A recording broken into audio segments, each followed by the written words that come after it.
وأسأل الله جل وعز أن يخرج الكلام من القلب إلى القلب، فجمال الكلام وصدقه إن نطق به القلب قبل اللسان. عادة أنت يوم الضيق وتشعر بهم وغم وين تسير؟ سل نفسك. يوم أنت ترى أن الدنيا اسودت عليك وأظلمت، وترى أن الهموم والديون تتبعك، أين تذهب؟ وين بتسير؟ في ناس تذهب تقول لك بسير مقهى، صح؟ في ناس تقول لك بسير رحلة، في ناس تقول لك أسير أسافر. شوف، الله معك والله العظيم. السلام عليكم ويا صباح الفل عليكم، يا صباح الورد على كل اللي بيشوفوني. ازيكم عاملين ايه؟ يا رب تكونوا كويسين وفي احسن حال. النهارده ان شاء الله معانا منيو اكلات الاسبوع، اكلات حلوه جدا جدا، اكلات تنفع لرمضان. كل سنه وانتم طيبين وكل عام وانتم بالف خير. تابعوا معايا الفيديو وان شاء الله يعجبكم وتستفيدوا منه باي فكره من افكار الاكل ده. طبعا لو محتاره او مش عارفه هتعملي ايه في رمضان، فالفيديو ده هيكون جامد جدا لكل اللي بيحب يخطط ويظبط اموره كده لرمضان. بصوا، في البدايه كده انا حبيت ان انا يعني علشان صاحيه الصبح وكده، فقلت بقى ايه، الفيديو بينزل لكم الصبح، فقلت اعمل معاكم فطار. يعني اللي ما فطرش يتشجع ويقوم يفطر، علشان الفطار ده فعلا هو اللي بيظبط يومك كله. فاهم حاجه في الحياه فعلا الفطار، يعني سيبك من الغدا والعشاء، لا افطري كويس واشربي لك كده شاي بقى ولا قهوه ولا اي حاجه وفوقي واستعدي لليوم بتاعك واللي هيحصل كله، لان هيحصل مدعكه اصلا طول النهار. اليوم بيبقى مضغوط جدا والحياه بتبقى صعبه، فدايما احنا لازم نهتم جدا جدا بالفطار بتاعنا. ففطرنا وشربنا الشاي وظبطنا امورنا ويلا بينا على اول وصفه. هنعمل النهاردة أول وصفة معانا هتكون الشاورما بالفراخ، أو شاورمة الفراخ بالمكرونة، أو مبكبكة أو شيش بالمكرونة. يعني بصوا، هي أكلة حلوة كده وإن شاء الله هتعجبكم. معايا هنا بصلتين قطعتهم كده زي ما انتم شايفين كده، يعني مش صغير ومش كبير، قطع كده. وكمان معايا طماطمايه، ولو حابة تحطي فلفل مع الأكلة دي حطي عادي جدا، بيبقى حلو جدا وجميل. فاحنا يعني ايه، الخضار اللي موجود عندك حطيه، بصل او طماطم او فلفل. يعني البصل اساسي والطماطم اساسي، الفلفل اختياري. تمام. قطعنا كل الحاجات الحلوة دي شرايح شرايح كده، والطماطم قطعناها سلطة صغير علشان انا عايزاها يعني تدوب خالص مع الصلصة اللي هنحطها، لان هتدي شكل وطعم احلى من الموضوع من قبل كده. يعني تمام، لو انت حطيها شرايح كده مش بتبقى حلوة ومش بتدوب معاكي بسرعة زي ما انت بتعمليها بالشكل ده، فبتدوب معاكي اسرع، فبتخلي كمان الطعم جميل جدا. بس كده قطعنا كل القطع، قطعناهم كده بالشكل ده خلاص. ورحنا بقى اللي احنا هنا جايبين بقى نص فرخة، هاخد منها كده الصدور، وبرضو الاجنحة انا برضو هشتغل فيها، والهيكل برضو هشتغل بيه عادي جدا. كل الحاجات الحلوة دي كلها تتحط في قلب المكرونة، مش هنرمي منها اي حاجة بإذن الله.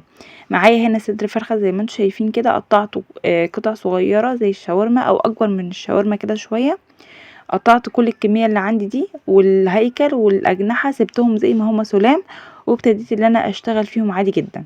عايزة في الوقت ده تتبليهم كده بملح وفلفل، تمام. ما انتش عايزة عادي جدا، احنا كده كده برضو هنحط البهارات بتاعتنا وهنظبط الامور كلها في الحلة بتاعتنا. فبس كده انا جهزت الفراخ والخلطة بتاعتي والخضار بتاعي، ويلا بينا على البوتاجاز نشوف الخطوات بتاعتها اللي بتطلعها معاكي جامدة جدا. بجد العزومه دي يعني الوصفه دي بتبقى حلوه جدا جدا، وبالذات بقى في الاخر هنعملها في طواجن فهتكون خطيره. في البدايه كده حطيت شويه زيت او سمنه او زبده اللي انت تحبيه. انا حطيت زيت بحيث ان هو يكون خفيف اكتر يعني من السمنه والحاجات دي. اول ما حطيت الفراخ اديتها تشويحه، اول ما تغير لونها نزلت على طول بالبصل، ونزلت كمان عليها بالطماطم، وكمان نزلت بالبهارات، وابتديت ان انا اشوح فيهم كويس. واول ما تشوحوا هديت عليهم النار خالص وسبتهم يستووا منهم نفسهم كده، ويعني يطلعوا كل المية اللي فيهم. كمان بشرت كده فصين توم، بجد عطيها يعني تيست عالي جدا. فكمان نسيت اقولكم، التوم لازم انتوا تحطوه، بس تحطوه في الاخر خالص، مش تحطوه مع البصل. يعني لما البصل والطماطم والحاجه بتاعتك تشوح كويس، انزلي بعد كده بفصين التوم بتوعك. تشوحيهم كويس قوي، وبعد كده تهدي النار وتغطي وتسيبيهم بقى شويه كده لحد ما الفراخ تستوى سوا الا ربع كده. تمام. بصوا زي ما انتم شايفين كده نزلت ميه كتير جدا. بعد ما نزلت الميه انا مش هسيبها ان هي تشرب الميه، انا هنزل عليها بالصلصه بتاعتي، وبعد كده اول ما الصلصه يعني تاخد يعني تغير ريحه كده ننزل على طول بالمكرونه بتاعتي. معايا كيس مكرونه نص كيلو، هنزل عليه وهزود شويه ميه، ويعني يدوبك يعني ايه نفس العلو بتاع المكرونه، انا مش عايزاها سايله، انا عايزاها مظبوطه. تمام. فبس كده نسيبها، وزي ما انتم شايفين كده ما شاء الله طلعت معايا مفرفره كده، مفلفله او مفرفره وحلوه جدا وما شاء الله زي الفل. جبت كده طاجن بايركس وابتديت ان انا احط الكميه اللي انا عاوزاها، وحطيت على الوش كده جبنه موتزاريلا ودخلتها على الفرن، وبجد طلعت معايا احلى مكرونه ممكن تاكلوها، بجد تحفه جدا جدا. كمان مش بنستهلك فيها مواعين كتير، وكمان لو انتي عملتها طواجن وعندك عزومة هتبقى شيك، والطعم كمان خرافة. يعني هي بتاعي مبكبكة اكتر يعني، بس بالشاورما يعني مش قطعة. تمام. بصوا بقى الشكل عامل ازاي، والجبنة بقى سايحة وحاجة بقى ايه جامدة جدا. بصوا المنظر خطير. فما شاء الله الاكلة كانت تحفة، وجد عجبتني جدا انا وولادي، فبجد ما شاء الله كانت جامدة جدا. بس كده خلصنا اول وصفة، ندخل على تاني وصفة، ودي مش هتكون رمضان لان دي هتكون موفرة شوية، تنفع للسحور بقى. فاحنا عندنا هنا بطاطس، عملت بطاطس وعملت كمان فول، وعملنا ايه تاني، عملنا جبنة مش، وعملنا كمان قشطة بالعسل، قشطة بالمربى. فيها شوية حاجات كده حلوة تنفع للسحور، وكمان تنفع الأيام دي للفطار. طبعا احنا خلاص داخلين على رمضان، فعايزة اقولكم ان الأيام دي بقى بندبها بقى على الصبح كده، يعني بنظبط بقى أمورنا يعني علشان ندخل على رمضان كده واحنا شبعانين خالص من الفطار بتاعنا. عملت هنا أول بطاطستين كده، وبعد كده رحت عملت الفول بتاعي. بس كده زي ما انتم شايفين جبت بقى هنا حلة صغيرة كده، الحلة دي انا بعشقها، صغيرة كده على قد الفول وحلوة جدا جدا. حطيت كده فصين من التوم، بشرتهم كويس وحطيتهم، وبعد كده نزلت عليهم بالطماطم وسبتهم حوالي 5 دقايق بس الطماطم تنزل كل الصوص اللي فيها ده وتدبل معايا شوية. بعد كده نزلت عليهم بالبهارات، وكمان نزلت عليهم بكيس الفول بتاعي. انا مفرزه الفول، بس انا وانا بفرزه ببقى شايله منه الميه بتاعته، مش بفرزه بميته، فانا بفرزه كده بس، فبضطر ان انا احط له مثلا كوبايه من الميه او نص كوبايه ميه علشان يستوى مع الخضار اللي انا عاملاه. لو انتي مفرزه الفول بتاعك في يعني بميته بيبقى احسن من انك تفرزيه كده، بس هو في الحالتين يعني بيبقى الطعم جامد جدا يعني. سبتهم بقى يستوي كده على مهلهم، وبعد كده خلاص حضرت هنا الاكل بتاعي. قطعت طماطم وخيار، وقطعت كمان عملت كمان جبنه مش بقوطه، وكمان عملت قشطه كده بالمربى، والفول بتاعي ضربته بالهاند بلندر كده ونعمته خالص، وبعد كده نزلت على نزلت بقى بطبق كده نضيف حطيت فيه الحاجه بتاعتي دي.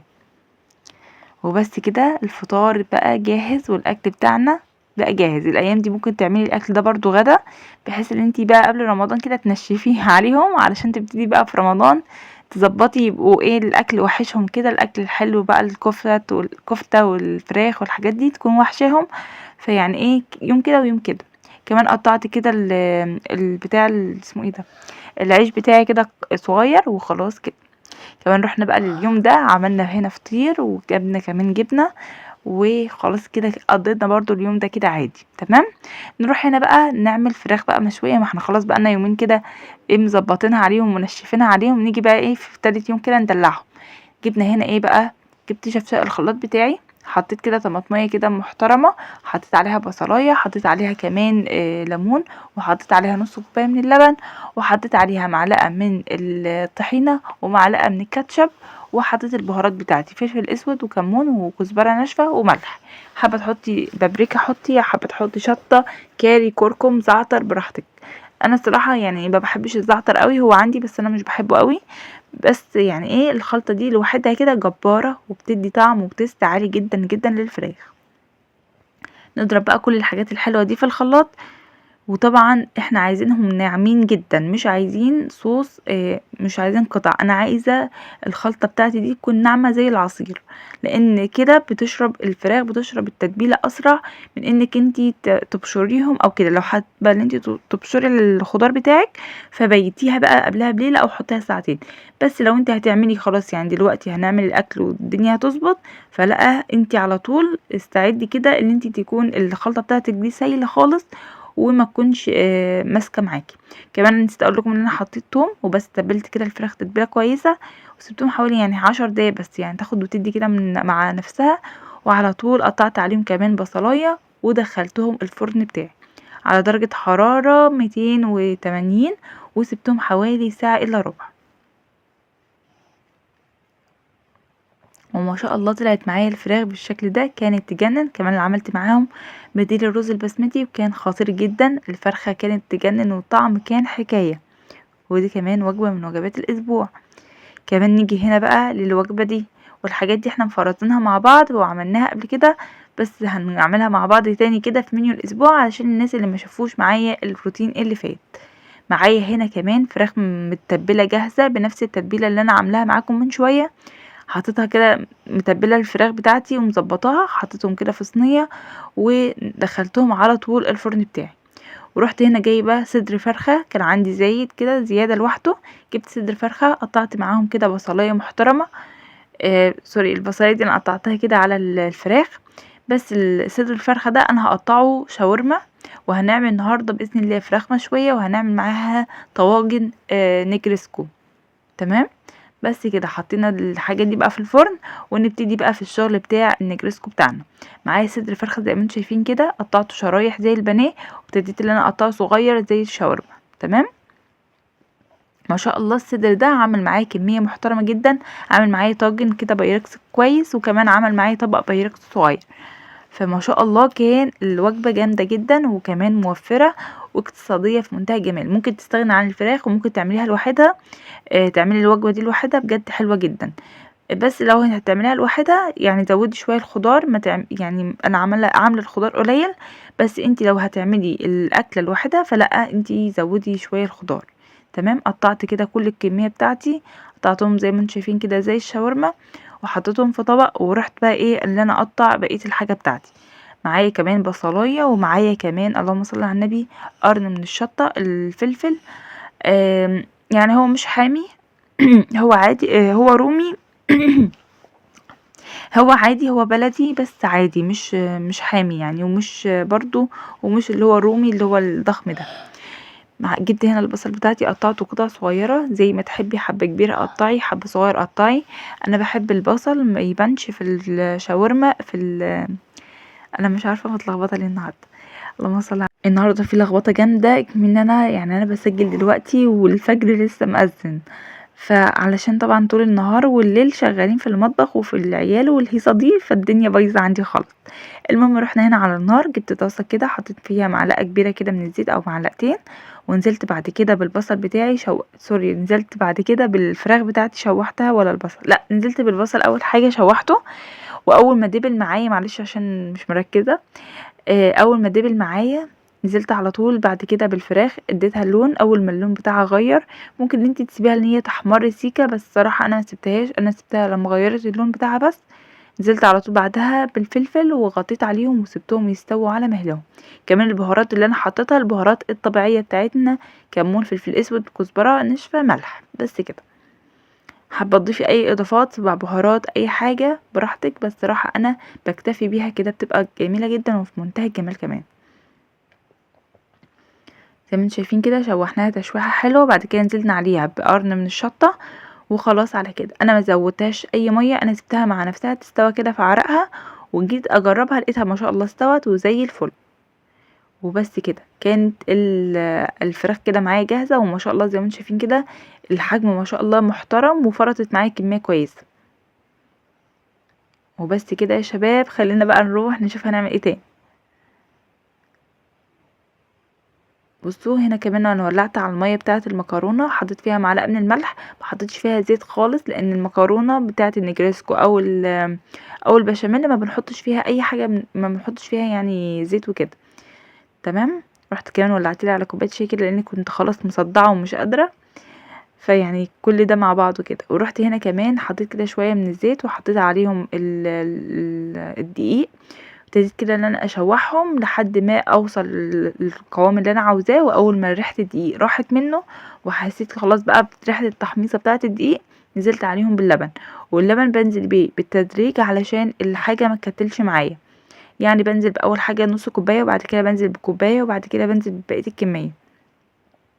بالضرب بتاعها بيبقى اسهل، مش بتضطري ان انت تضربيها في الخلاط او بالهاند بلندر، بس بالمضرب اليدوي وبيفك معاكي وبيبقى زي الفل. كمان البشاميل ممكن تحطي فيه مرقة دجاج، بس الصراحة انا ما عنديش، فحطيت كمون وكزبرة وفلفل اسود وملح وخلاص على كده. وبعد كده ما زودتش الملح قوي لان كمان كان عندي تشكيلة من الجبن، فنزلت كمان بالجبن بتاعتي، بحيث ان الجبن بتبقى مالحة شوية، فانا مش عايزة الملح يكون زيادة، فانا قللت شوية في الملح في البشاميل ده، علشان انا هحط يعني الجبن، والجبن هتحدق معايا الدنيا كويس. رحت هنا جبت حلة بعد ما صفيت المكرونة، نزلت بقى بالمكرونة تاني، ونزلت كمان بالخضار اللي انا عاملاه اللي هو الفراخ وكده، ونزلت شوية بشوية يعني من البشاميل بتاعي، قلبته كويس. وابتديت بعد كده ان انا انزل في البايركس بتاعي.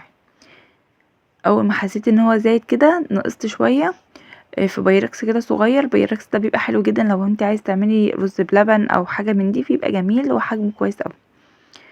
بس كده، ونزلت عليهم بعد كده ببقية البشاميل ودخلتهم الفرن، واول ما اتحمروا من تحت ومن فوق طلعتهم، وما شاء الله كانت الوجبة معايا مظبوطة وزي الفل. بصوا ما شاء الله طلعوا معايا عاملين ازاي، خطيرة خطير خطير، يعني حاجة كده في منتهى الجمال. وبس كده، ده كان شكل الاكل بتاعنا، يا رب يكون عجبكم. نشوف بقى احنا هنعمل ايه تاني معانا بقى، نعمل بقى ندخل بقى يوم طبيخ وحاجات من دي. فمعايا كمان هنا لحمة، اللحمة دي برضو انا كنت مفرزاها معاكم في الفيديو اللي فات.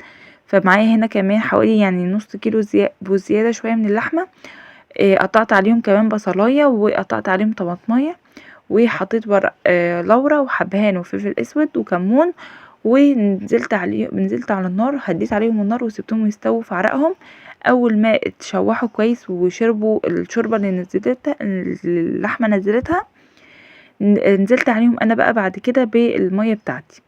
هنا قطعت بصلايه كده، ورحت اللي انا اعمل النهارده نعمل طبيخ بسله، بيبقى حلو جدا مع اللحمه، يعني انا بحب جدا البسله مع اللحمه. قطعنا كده الكميه زي ما انتم شايفين، ورحت هنا ولعت النار. ولعت النار هنا على اللحمه وعلى البسله بتاعتي. شوحت كده البصلايه، اول ما دبلت معايا نزلت على طول بكميه البتاع اللي انا عاوزاه، اللي هو البسله. ممكن انت تحطي معاها جزر او بطاطس براحتك، بس ما كانش عندي، فانا بس استكفيت بالبسله لوحدها. فبس كده، اول ما البصله كده اتشوحت نزلت بالبسله وشوحتها كويس قوي لحد ما حسيت ان لونها كده بدأ ان هو يظبط معايا. والحركه دي بتخلي ريحه الكمكمه بتاعه البسله تروح منها نهائي، فجربي معايا الحركه دي بجد هتعجبك جدا. اول ما الريحه خلاص، يعني البسله خلاص ظبطت والدنيا ظبطت خلاص، رحت كمان عملت هنا، ولعت على شويه كده من الشعريه عشان نعمل رز بشعريه. واول ما البسله بتاعتي اتشوحت كويس قوي نزلت عليها بالصلصه بتاعتي، وعلى طول حطيت بعد كده البهارات، وخلاص على كده سبتها بقى تستوى على مهلها. هديت عليها النار وسبتها عما اللحمه بتاعتي تكون استوت والرز كمان يكون استوى. كمان الرز انا شوحته في معلقه من الزيت، وشوحت الشعريه، وبعد كده حطيت عليها الرز، وخلاص على كده كان الاكل معايا استوى وبقى زي الفل. طبعا انا بحب اولع على اكلي كله مره واحده، بحيث ان انا ما اقعدش يعني رايحه جايه عليه، لا يكون الاكل استوى، يعني اللي استوى اطفي عليه وخلاص، عشان بحس مثلا ان انا اكون مولعه على اكلي واكون خلصت كده بقى من ريحه البصل والثوم، لو انا حابه ان انا اخد شاور او ان انا اصلي او كده، فاكون لابسه لبس نظيف بقى، ما يبقاش الدنيا كده مش مظبوطه معايا. بس كده، ونزلت عليه بقى بالميه على الرز، وخلاص على كده الوجبه بتاعتي كانت يعني بعد ساعة كده كان كل حاجة جاهزة، والحمد لله الأكل معايا كان في منتهى الجمال. وبس كده يا بنات، نشوف بقى شكل الأكل في الآخر، ويلا بينا نشوف شكل الأكل في الآخر. كده زي ما انتم شايفين كمان بقى عندي طبق من النجريسكو نزلته معايا، وكان الأكل معايا ما شاء الله زي الفل، حاجة كده تفتح النفس. ويلا بقى بينا نوصل لاخر حاجة معايا، وهي هنعمل الحواوشي الاسكندراني على طاسة البوتاجاز. بصوا هنا انا عملت العجينة مع نفسي كده. عامة العجينة انا بعملها بتكون سهلة وبسيطة جدا. بحط مثلا كمية الدقيق اللي انا عاوزاها، وبحط عليها معلقة كبيرة من السكر، معلقة من الخميرة، مع رشة ملح، وبعجن بمية دافية، وخلاص على كده. عندي هنا نص كيلو من اللحمة، سايباها كده تفك زي ما هي عاوزة يعني. وابتديت هنا اللي انا اقرص الكور على قد الحاجة اللي انا عاوزاها. انا كنت عاوزة صينية كبيرة، وعايزة كمان تشكيلة صغيرة، فابتديت اللي انا اقرصهم على الشكل اللي انا عاوزاه. عملت 2 كده من الكبار، واحدة كبيرة شوية، واحدة اصغر منها حاجة بسيطة، بحيث ان هي تكون ايه، واحدة تبقى تحت والتانية تبقى فوق، الصغيرة تبقى فوق والكبيرة تبقى تحت. وبس كده قرصت الباقي تقريص صغير، وخلاص على كده.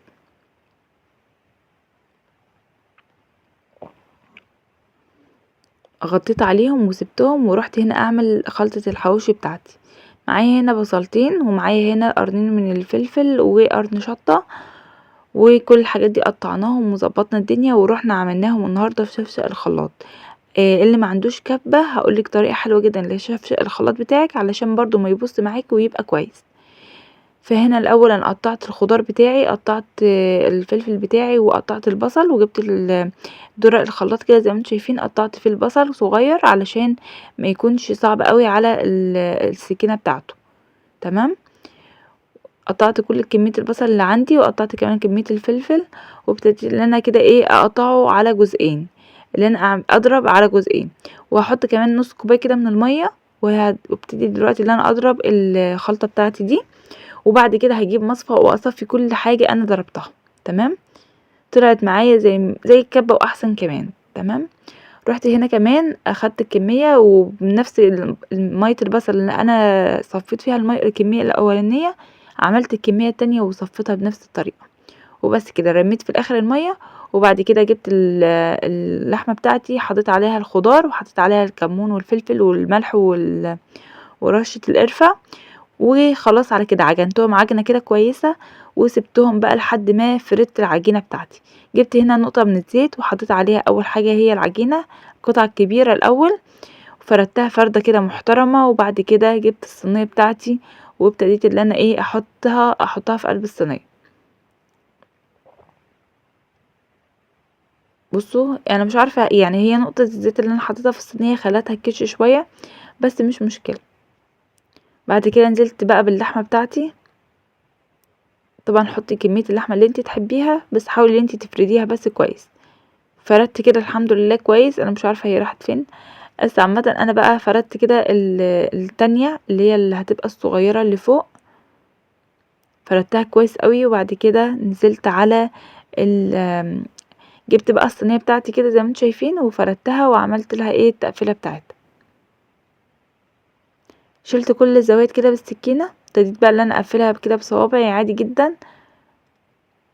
بس عايزة اقول لكم بقى ان يعني الحظ ما كانش حلو النهارده، لان الفرن بتاعي قفل عليها وبوظها خالص، لان الفرن بتاعي باظ. فكملت الباقي على البوتاجاز. تمام. فزي ما انتم شايفين كده عجنتها كده وفردتها فردة حلوة، وخرمتها كده من النص عشان ما تقبش معايا. ورحت هنا جبت كمان صينية، وابتديت ان انا كده ايه اشتغل في الصغير بتاعي. فردت اول واحدة كده، وحطيت في قلبها كورة من اللحمة، وابتديت ان انا اضمها وافردها فردة عادي. بس صراحة الطريقة دي ما عجبتنيش قوي زي الطريقة اللي هتشوفوها معايا بعد كده. حطيتها هنا وقلت خلاص مش مشكلة برضو هسويها. ورحت هنا فردت اول واحدة، فردتها فرد حلو كده، خليتها تكون يعني مفروضة كويس، ويكون السمك خفيف، مش يعني ما يكونش عجين. انا عايزاه السمك زي العيش بالظبط. ابتديت كده ان انا احط كمان قطعة من اللحمة، وابتديت ان انا اقفل عليها زي ما عملت بالظبط في الكبيرة عملت في الصغيرة. وبس كده بنقطة زيت، ودهنتها دهنة حلوة كده، وخلاص على كده، وخرمتها من النص عشان ما تقبش معايا. ودي كل الكمية اللي طلعت معايا. هنا كمان كان باقي عندي شوية كده من العيش، كان عندي باقي حوالي 4 ترغفة. ابتديت برضو ان انا افردهم يعني في قلب الصينية وكده، و يعني اعملهم عيش عادي خالص على العين البوتاجاز. بصوا زي ما انتم شايفين كده، فردتهم في الاول كده فردة عادية، وبعد كده جبت العصاية بتاعتي او النشابة، وابتديت ان انا افردهم فرد عادي زي ما تحبي. حابة تفرديه مطول افردي، حابة تفرديه مدور افردي. فردت كل ال4 ترغيفة بتوعي، وابتديت برضو كان عندي لسه شوية من اللحمة فردتهم فيها، واشتغلت بيهم برضو هو الرغيف الحواوشي العادي. الباقي اللي قبل كده كان اللي هو الاسكندراني. دلوقتي اشتغلنا بالعيش العادي. تمام. رحنا الاول سوينا العيش على البوتاجاز زي ما انتم شايفين كده. اول ما الطاسه حمت نزلت عليها برغيف العيش، واول ما عمل فقاقيع قلبته على الناحيه التانية، وخلاص كده كان العيش بتاعي جاهز. وزي ما انتم شايفين كده حمصت كل العيش بتاعي واشتغل ما شاء الله، كان حلو جدا وطلع معايا مظبوط. يعني ما تقلقيش جدا لو ما عندكيش فرن، هتعملي الحواوشي الاسكندراني وفي منتهى الجمال وفي منتهى السهوله كمان. بس انا بحب ان انا اتك عليه بحيث ان هو ينزل كل السوائل اللي فيه، علشان احس كده ان انا اللحمه بتاعتي تكون مستويه وزي الفل. عملت كل الكميه بتاعتي الحمد لله، وحمصتهم كويس قوي، وبعد كده شلتهم وابتديت ان انا احط الدوره التانية، لان انا عندي عملت دي في الطاسه دي 3 دورات. دي اول واحده، واول ما اتحمصت وحسيت خلاص ان اللحمه استوت شلتها، وابتديت ان انا كده احط بقيه الكميه بتاعتي اللي عندي.